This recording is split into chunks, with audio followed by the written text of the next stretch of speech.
आज का video as well as का यूज कैसे करते हैं, किस सेंस में करते हैं, आज हम इस वीडियो में जानेंगे। हेलो फ्रेंड्स, मेरा नाम अंकित और आप देख रहे हैं चलो पढ़े चैनल को। चलिए स्टार्ट करते हैं। एज वेल एज की मीनिंग होती है साथ ही साथ। ठीक है, इसका यूज कैसे करना, पहला सेंटेंस बना लेंगे, फिर एज वेल एज रख देंगे, फिर दूसरा सेंटेंस। समझ में ही बात? Yes sir. ओके, दूसरे सेंटेंस की जरूरी नहीं है कि तुमको सब्जेक्ट और वर्ब और हेल्पिंग वर्ब दी हो। ठीक है, दूसरे सेंटेंस में अक्सर तुमको मिलेंगे सिर्फ वर्ब से मिलेंगे और ऑब्जेक्ट से मिलेंगे। ठीक, अब पहले सेंटेंस में सब कुछ दिया रहेगा। ठीक, चलो देखो, ये क्या है मेरा सब्जेक्ट ऑब्जेक्ट इजेमार। ठीक, और ये क्या है एज वेल एज। फुटबॉलर क्या है वर्ब ऑब्जेक्ट, ये भी इजेमार है। सबसे पहले पहला सेंटेंस ट्रांसलेट कर लेंगे। ही, ये फिनिश इज रखा, ये फिनिश। ठीक, उसके बाद क्रिकेटर रख दिया तो ये फिनिश। एज वेल एज रख दिया सीधा, क्योंकि हमें पता पहला सेंटेंस का दूसरा एज वेल, फिर दूसरा सेंटेंस। ठीक, एज वेल एज रख दिया, साथ ही साथ फिनिश हो जाएगा। फिर क्या लिख देंगे, फुटबॉलर लिख देंगे। ठीक है, अब देखो यहाँ पे मैंने जो इज एम आर है इसको नहीं लिखा यहाँ पे कि इज, यहाँ पे इज फुटबॉलर भी कर सकते हैं। क्या कर सकते हैं, इज फुटबॉलर, लेकिन यहाँ पे इसलिए नहीं लिखा क्योंकि सेंस तो वही कह रहा है ना। He is cricketer as well as footballer, मतलब वो क्रिकेटर है और साथ ही साथ फुटबॉलर भी है।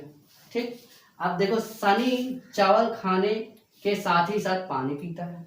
ठीक, ये देखो इसमें भी मैंने क्या किया, डबल हेल्पिंग वर्ब नहीं रखा, मतलब सॉरी, हाँ ये डबल हेल्पिंग वर्ब नहीं रखा, एक ही हेल्पिंग वर्ब लिखा है इसमें। ठीक, क्योंकि ऊपर में डबल हेल्पिंग वर्ब था लेकिन इंग्लिश में एक ही हेल्पिंग वर्ब का यूज हुआ है। ठीक, तो दूसरा मैंने इस तरह बना दिया ताकि समझ सको पहला मेथड भी दूसरा। ठीक, सनी सब्जेक्ट, चावल ऑब्जेक्ट, वर्ब।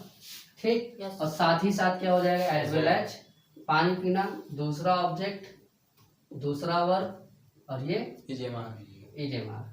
लेकिन देखो ये हमारा प्रेजेंट क्या है, प्रेजेंट इंडेफिनिट का सेंटेंस है। हाँ है कि नहीं? Yes sir. थोड़ा सा मुझसे गलती हो गई। ठीक है, यहाँ पे थोड़ा सा गलत कर दिया, वो वाला इधर होना चाहिए और ये इधर पूरा होना चाहिए। हाँ, इस तरह के sentence, drink the water as well as eat the rice. अभी यहाँ पे ऐसा क्यों हुआ ये जानेंगे हम। ठीक, देखो जब भी दो सेंटेंस दिया हो तो पहले सेंटेंस को ट्रांसलेट कर लेंगे, फिर एज वेल एज रख देंगे, फिर दूसरे सेंटेंस को ट्रांसलेट कर देंगे। ठीक, लेकिन अगर एक ही हेल्पिंग वर्ब दिया तो फिर पूरा एक ही सेंटेंस है ना। और तब अगर साथ ही साथ आएगा तो हम क्या करेंगे, इसके लिए फॉर्मूला लिख देते हैं। सब्जेक्ट हेल्पिंग वर्ब दूसरा ऑब्जेक्ट, ठीक, दूसरा वर्ब दूसरा ऑब्जेक्ट, फिर एज वेल एज, फिर पहला वर्ब दूसरा पहला ऑब्जेक्ट। ठीक, ये फॉर्मूला हमें पता है। सनी सब्जेक्ट है, ये हमारा पहला ऑब्जेक्ट है, पहला वर्ब है, और ये मेरा एज वेल एज है। ठीक है, दूसरा ऑब्जेक्ट दूसरा वर्ब और ये इजेमार। लेकिन इजेमार नहीं होगा क्योंकि ये ता है। क्या है? ता। तो प्रेजेंट इंडेफिनिट क्या, तो एस और यस वाला हो जाएगा। ठीक है, तो सनी ड्रिंक्स हो गया। कोई दिक्कत यहाँ पे? सनी थर्ड पर्सन इसलिए ड्रिंक में एस लग गया, ड्रिंक्स हो गया। सनी रखा ये फिनिश, ड्रिंक्स रख दिया तो ये फिनिश हो गया। उसके बाद क्या पीता है सनी, पानी पीता है, द वाटर, तो ये फिनिश हो गया।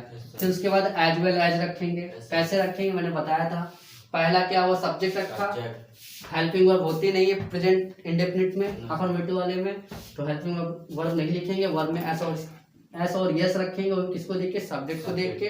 ठीक है, तो यहाँ पे ड्रिंक में एस लगा दिया तो वर्ब तक हो गया, ऑब्जेक्ट रख दिया, ऑब्जेक्ट हो गया। फिर उसके बाद क्या रखेंगे, एज वेल एज रख देंगे, एज वेल एज रख दिया तो हमारा साथ ही साथ फिनिश हो जाएगा। उसके बाद पहला वर्ब रखेंगे, पहला वर्ब क्या है, खाना लिखा है ऊपर, तो ईट, और पहला ऑब्जेक्ट रखेंगे, पहला ऑब्जेक्ट क्या है, ऑब्जेक्ट, ऑब्जेक्ट क्या है? चावल, चावल को राइस बोलते हैं। लेकिन सर एक चीज पूछे। हाँ पूछो। सर जैसे एक सेंटेंस में अगर दो ऑब्जेक्ट दिए हैं तो उसको कॉम्प्लीमेंट मानेंगे तो फिर वो कहाँ जाएगा? हाँ देखो, कॉम्प्लीमेंट मैंने बताया था कि दो ऑब्जेक्ट दिए हो तो एक को क्या कर सकते हो तुम? कॉम्प्लीमेंट मान लोगे, दूसरे को ऑब्जेक्ट मान लोगे, बताया था मैंने। लेकिन यहाँ पर ये चीज दिया गया है, सनी चावल खाने के साथ ही साथ। यहाँ पे हमने क्या पढ़ाया था तुमको कि एज वेल एज का यूज करते हैं सेंटेंसों को जोड़ने के लिए। पहला सेंटेंस उतार लिया, फिर इसको बीच में उतार लिया, फिर दूसरा सेंटेंस लिख लिया।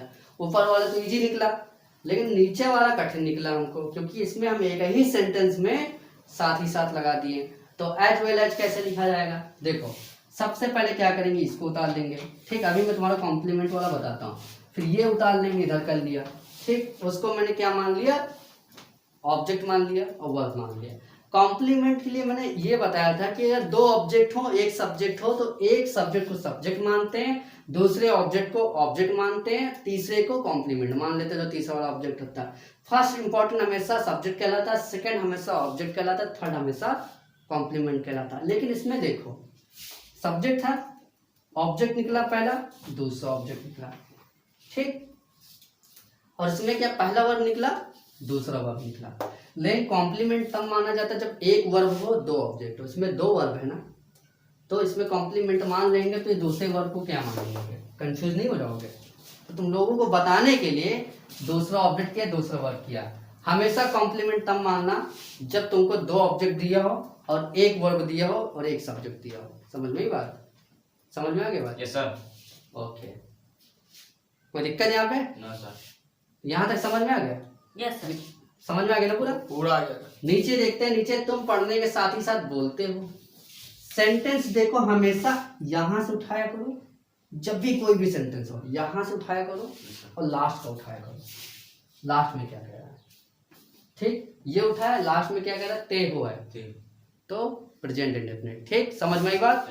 यहां से उठा के मैंने देख लिया, प्रेजेंट इंडेफिनिट का सेंटेंस है, बस अब कुछ नहीं करना। ठीक, जो ये है इसको सब्जेक्ट मान लो। ठीक, और उसके बाद हमेशा याद रखना, हमेशा जो वर्ब होती है यहाँ से गिना जाता है। कहाँ से गिना जाता है? यहाँ से। ठीक है, मैंने ऊपर इसको सेकंड ऑब्जेक्ट सेकंड वर्ब कर दिया है। ठीक है, उसको तुम चाहे फर्स्ट मान लो चाहे इसको सेकंड कर लो, लेकिन मैंने तुमको समझाने के लिए कर दिया। ठीक, ओके। अगर इसको हम फर्स्ट मान लेंगे तो इसको हम फर्स्ट कर लेंगे। ठीक, अब देखो कैसे, हमेशा जान लो, ये सेंटेंस सब्जेक्ट लिखा, उसके बाद इधर से लिखते हैं इंग्लिश, इधर से लिखते लिखते इधर उल्टा आते हैं और इंग्लिश में इधर जाते हैं। ठीक है, जो हिंदी का उल्टा होता है और इंग्लिश में, सॉरी हिंदी में सीधा होता है और इंग्लिश में उसका उल्टा लिखते हैं, पहला का छोड़ के। समझ में बात? ऐसे ट्रांसलेट करते कोई भी सेंटेंस मिल जाए। अब ऐसे बताने लगेंगे तो यहाँ का फॉर्मूला भी चेंज करना पड़ेगा मुझे। कर दे चेंज, ये तरीका नहीं, कंफ्यूज हो जाओगे ना सर। वहाँ पे सिंपल डाल दीजिए, सिंपल हो जाएगा। हाँ ठीक, हमेशा कोई भी सेंटेंस हो ऐसे ही ट्रांसलेट करते। ठीक, तो प्रेजेंट इंडेफिनिट का है, सब्जेक्ट रखा ये फिनिश, उसके बाद क्या रखेंगे? ये क्या है? वर्ब। ठीक है, सेकंड वर्ब है। लेकिन सर अगर जैसे पीछे से हमने लिया तो बोला तो इसको फिर फर्स्ट वर्ड मानना पड़ेगा, है ना? नहीं वो बात नहीं। तो सर कैसे पहले रेड क्यों हो गया? फिर अगर पीछे रेड तो आगे है सर। कहाँ रेड है सर? लास्ट में देखो, सब्जेक्ट उठाने के बाद सबसे पहला इधर से देखा जाता है, ये से देगा। हाँ, तो ये क्या हुआ? हमारा पहला वर्ड हो गया जी सर, दूसरा ऑब्जेक्ट हो गया, फिर जो आया फिलहाल निमकाना। ठीक, फिर उसके बाद क्या होगा? दूसरा वर्ब होगा, दूसरा ऑब्जेक्ट हो जाएगा, पहला ऑब्जेक्ट हो जाएगा। क्योंकि हमेशा देखते उधर से हैं, जो इधर वाला होगा ना वर्ब वो लास्ट में लिखा जाता है। ठीक सर, आपने पहले क्यों लिखा? कहाँ लिखा सर? बताया ना, ऊपर भी गलती की तो नीचे भी गलती हुई होगी, समझ लो। अच्छा, तो मिटाना तो इधर भी पड़ेगा। गलत है मेरी, वही तो हम कह रहे थे। ऊपर भी तो गलती हुई थी, Yes, ध्यान नहीं दिया, तुम लोग पूछ रहे थे, उसी चीज में गलती हो गई। बाकी हम बोले सर क्या होते हैं, गलत जवाब है। ओके, यस सर, आप सही है। देखो ये रखा, ये फिनिश हो गया। फिर उसके बाद क्या रखना है? हेल्पिंग वर्ब और वर्ब। ठीक, सेकंड वर्ब रखना है। सेकंड वर्ब पहले इसको मार्क कर लेते हैं, क्या है? ये एज वेल एज है और ये हमारा क्या है? सेकंड वर्ब है। First verb second verb, sorry यार, फर्स्ट वर्ब है और ये सेकंड वर्ब है। ठीक, दो चीज दी हुई है। ठीक है, अब इसमें ऑब्जेक्ट नहीं दिया, इसमें भी ऑब्जेक्ट नहीं दिया, तो ऑब्जेक्ट नहीं लिखेंगे। सब्जेक्ट, हेल्पिंग वर्ब, वर्ब, फिर एज वेल, फिर फर्स्ट वर्ब। ठीक, पहला सब्जेक्ट लिख लिया, ये फिनिश हो गया। उसके बाद क्या लिखेंगे?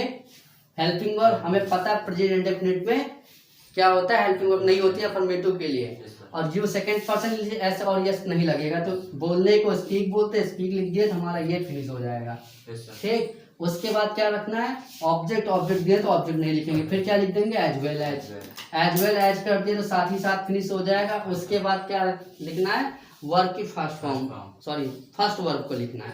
ठीक, फर्स्ट वर्ब क्या है, पढ़ना, पढ़ने को रीड बोलते हैं, रीड हो गया। You speak as well as reading. आज जबान बड़ा लफड़ा रही है, ठीक है।